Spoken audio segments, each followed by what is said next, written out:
Good afternoon, students. Today we are here with another topic of SST class 10th. Students, we have already done 2 chapters from civics and 1 chapter from history. So now we are going to start geography. And this is our first chapter and the chapter name is resource and development. Resource chapter आप 8th class में भी थोड़ा आपने study कर लिया है. आपने वहाँ पे रिसोर्स का मीनिंग भी देखा है और रिसोर्स के टाइप देखे हैं. आपने देखा है मेनली 8th क्लास में कि रिसोर्स जो होते हैं वो नेचुरल रिसोर्स आपने पढ़े हैं, मैन मेड रिसोर्स पढ़े हैं आपने, और ह्यूमन बीइंग अपने आप में एक रिसोर्स है, ये आपने पढ़ा है. नेचुरल रिसोर्स जैसे कि माउंटेन्स है, रिवर्स है, वो नेचुरल रिसोर्स है हमारे लिए, हम उनको यूटिलाइज करते हैं. मैन मेड रिसोर्स जैसे कि स्कूल्स है, बिल्डिंग्स है, मशीनरी है, उसको हम यूटिलाइज करते हैं. और ह्यूमन बीइंग यानी कि उसकी जो एजुकेशन है, उसकी जो स्किल्स है, वो अपने आप में एक बहुत बड़ा रिसोर्स है. यानी कि ह्यूमन बीइंग अपने आप में एक बहुत बड़ा रिसोर्स है. तो चैप्टर सिमिलर है बट थोड़ा सा इसकी डेप्थ है यहाँ पे, तो आप इसको कंसंट्रेट होके सुनेंगे, एवरी वीडियो को कंसंट्रेट होके सुनेंगे. सबसे पहले रिसोर्स की डेफिनेशन को देख लेते हैं कि रिसोर्स होता क्या है. Resource everything present in our environment, यानी कि हमारे एनवायरनमेंट में जो भी चीज प्रेजेंट है जिसका कि हम यूज करते हैं, which can be use to satisfy, यानी जिसका हम यूज किस लिए करते हैं, टू सेटिस्फाई अवर नीड्स, अपनी नीड्स को सेटिस्फाई करने में.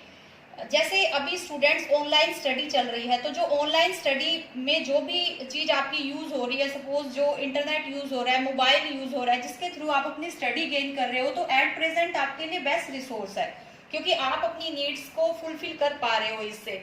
तो रिसोर्स चाहे एक स्मॉल पिन से लेकर अगर हम देखें तो एक एरोप्लेन या एक शिप तक देखें, वो हर चीज हमारे लिए एक रिसोर्स है, क्योंकि वो चीज जो है वो हमारी नीड्स को सेटिस्फाई करती है. किसी न किसी फॉर्म में हम उसका यूज करते हैं. तो रिसोर्स क्या है, जो हर वो चीज जो एनवायरनमेंट में प्रेजेंट है and can be use to satisfy our needs, और जिसका यूज हम अपनी नीड्स को सेटिस्फाई करने के लिए करते हैं. लेकिन ये डेफिनेशन बहुत ही छोटी सी डेफिनेशन लगती है. अगर हम इसको ब्रॉड में देखें, जैसे कि मैंने बताया 10th क्लास के अकॉर्डिंग अगर हम इसको देखें तो थोड़ा सा और बढ़ा देते हैं रिसोर्स की डेफिनेशन को. तो रियल में रिसोर्स क्या है, हमने पढ़ लिया कि विच सेटिस्फाइड अवर नीड्स, बट वो कैसे सेटिस्फाई करेगा अपनी हमारी नीड्स को, अगर it should be technologically accessible, यानी वो टेक्नोलॉजिकली असेसिबल हो. कहने का मतलब है, सपोज करो हमें कोई गोल्ड की जरूरत है, कि हमें गोल्ड चाहिए, लेकिन और वो गोल्ड हमें जैसे माइनिंग के थ्रू मिल रहा है कहीं से, बट हमारे पास वो टेक्नोलॉजी ही नहीं है कि हम उस गोल्ड को एक्सट्रैक्ट कर पाए वहां से, तो वो हमारे लिए असेसिबल ही नहीं है. तो उसके लिए तब हमारे लिए यूजफुल होगा वो, जब हमारे पास उसको निकालने की टेक्नोलॉजी होगी. तो रिसोर्स तभी यूजफुल होगा. अब वो इकोनॉमिकली फिजिबल होना चाहिए. अब जैसे अगर हमें सपोज करो वही उसी बात को कंटिन्यू करते हैं, हमें गोल्ड की जरूरत है, और वो गोल्ड सपोज करो हमने उसको एक्सट्रैक्ट करना है वहां से, और जो हमारा एक्सपेंडिचर उस पर आता है वो 1 करोड़ आता है उसको निकालने के लिए. निकालने का जो खर्च होता है वो 1 करोड़ आता है, लेकिन जो गोल्ड हमें वहां से प्रोवाइड होता है वो 20 लाख का प्रोवाइड होता है. तो वो तो हमारे लिए यूजफुल रिसोर्स नहीं रहा, क्योंकि हम उस पर ज्यादा एक्सपेंडिचर कर चुके हैं. तो इकोनॉमिकली वो फिजिबल होना चाहिए, यानी रिसोर्स टेक्नोलॉजिकली एक्सेसिबल होना चाहिए, इकोनॉमिकली फिजिबल होना चाहिए, और कल्चरली एक्सेप्टेबल होना चाहिए, यानी कि सब उसको एक्सेप्ट भी करे. जो भी रिसोर्स है उसको सब एक तरह से एक्सेप्ट करे, यानी एक कम्युनिटी है उसको एक्सेप्ट भी करे. तो रिसोर्स की एक ब्रॉड डेफिनेशन है आपकी, कि जो भी एनवायरनमेंट में प्रेजेंट है, जो हमारी नीड्स को सेटिस्फाई करता है, बट वो टेक्नोलॉजिकली एक्सेसिबल हो, इकोनॉमिकली फिजिबल हो, और कल्चरली वो एक्सेप्टेबल हो. तो 1 पार्ट आपका इस चैप्टर का क्लियर हो गया. आई होप आपको समझ आ गया हो गया. अब सेकंड पार्ट शुरू करते हैं चैप्टर का. सेकंड पॉइंट देखिए स्टूडेंट, एक छोटा सा टॉपिक है आपकी बुक में कि जो एक इंटरडिपेंडेंट रिलेशनशिप होता है किसमें, नेचर, यानी जो फिजिकल एनवायरनमेंट है हमारे सामने जो प्रेजेंट है, जो फिजिकली अपेयरेंस है जिन चीजों की, सपोज करो फॉरेस्ट है, मिनरल्स है, रिवर्स है, वो एक तरह से हमारा जो एनवायरनमेंट है. तो एनवायरनमेंट और जो ह्यूमन बीइंग है, ह्यूमन बीइंग क्या करता है एनवायरनमेंट के साथ, एक इंटरेक्शन होता है ह्यूमन बीइंग का, क्योंकि उसने अपनी नीड्स को फुलफिल करना है यहाँ से, तो वो एक इंटरेक्शन करता है उसके साथ. इंटरेक्शन किससे करता है, with the help of technology. Technology का यूज करता है एक तरह से. उसके बाद टेक्नोलॉजी का यूज करके उसमें किसमें कन्वर्ट कर रहा है, वो एक तरह से इंस्टीट्यूशन में कन्वर्ट कर रहा है, जो कि उसको काम आने वाली चीजें हैं. यानी कि वो उन चीजों का यूटिलाइज कर रहा है एक एक तरह से कहने का मतलब है कि एक रिलेशनशिप बनता है इनका कि ह्यूमन बीइंग फिजिकल एनवायरनमेंट से एक इंटरेक्शन करता है with the help of technology और उसके काम में आने वाले यानी कि इंस्टीट्यूशन की फॉर्म में उनका यूटिलाइज करता है। तो ये भी एक छोटा सा टॉपिक है आपका, एक तरह से इन तीनों के बीच का रिलेशनशिप दिखाया गया है। नेक्स्ट टॉपिक आपका इस चैप्टर का स्टार्ट होता है क्लासिफिकेशन। देखो रिसोर्स में अब तक मैंने आपको स्टार्टिंग में ही बताया था कि क्लासिफिकेशन आप पढ़ के आए हो, नेचुरल, ह्यूमन मेड और ह्यूमन बीइंग खुद अपने आप में एक रिसोर्स है।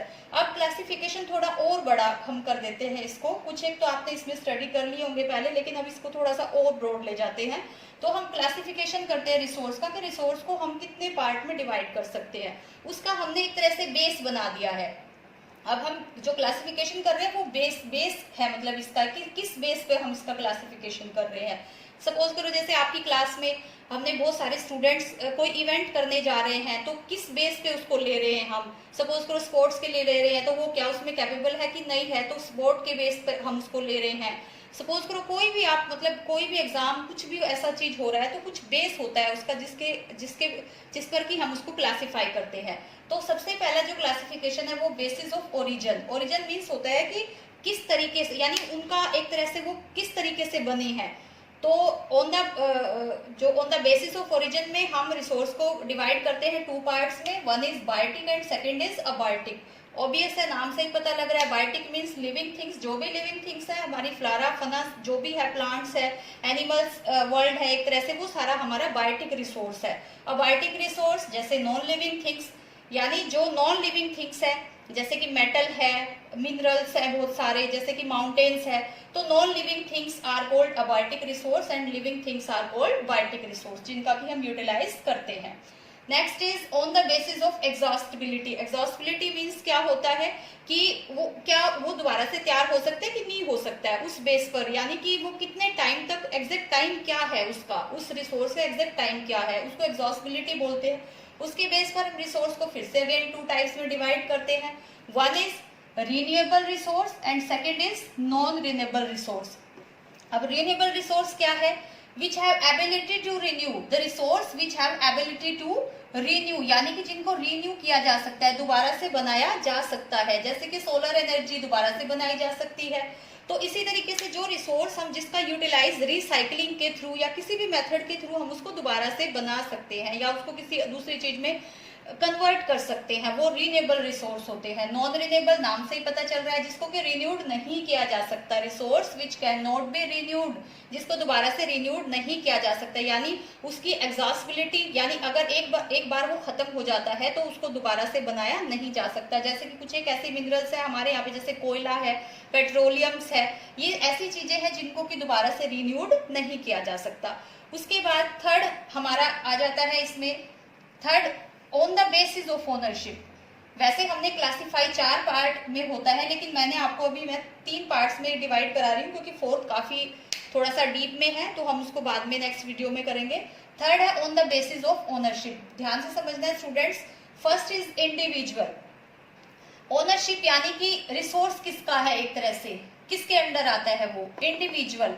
जैसे कि आपका घर, आपका अपना घर, आपका अपना रिसोर्स है एक तरह से। तो on the basis of ownership में इंडिविजुअल रिसोर्स कौन से होते हैं, जैसे कि जिन पर किसी एक इंडिविजुअल का ही एक तरह से इंडिविजुअल ही अपना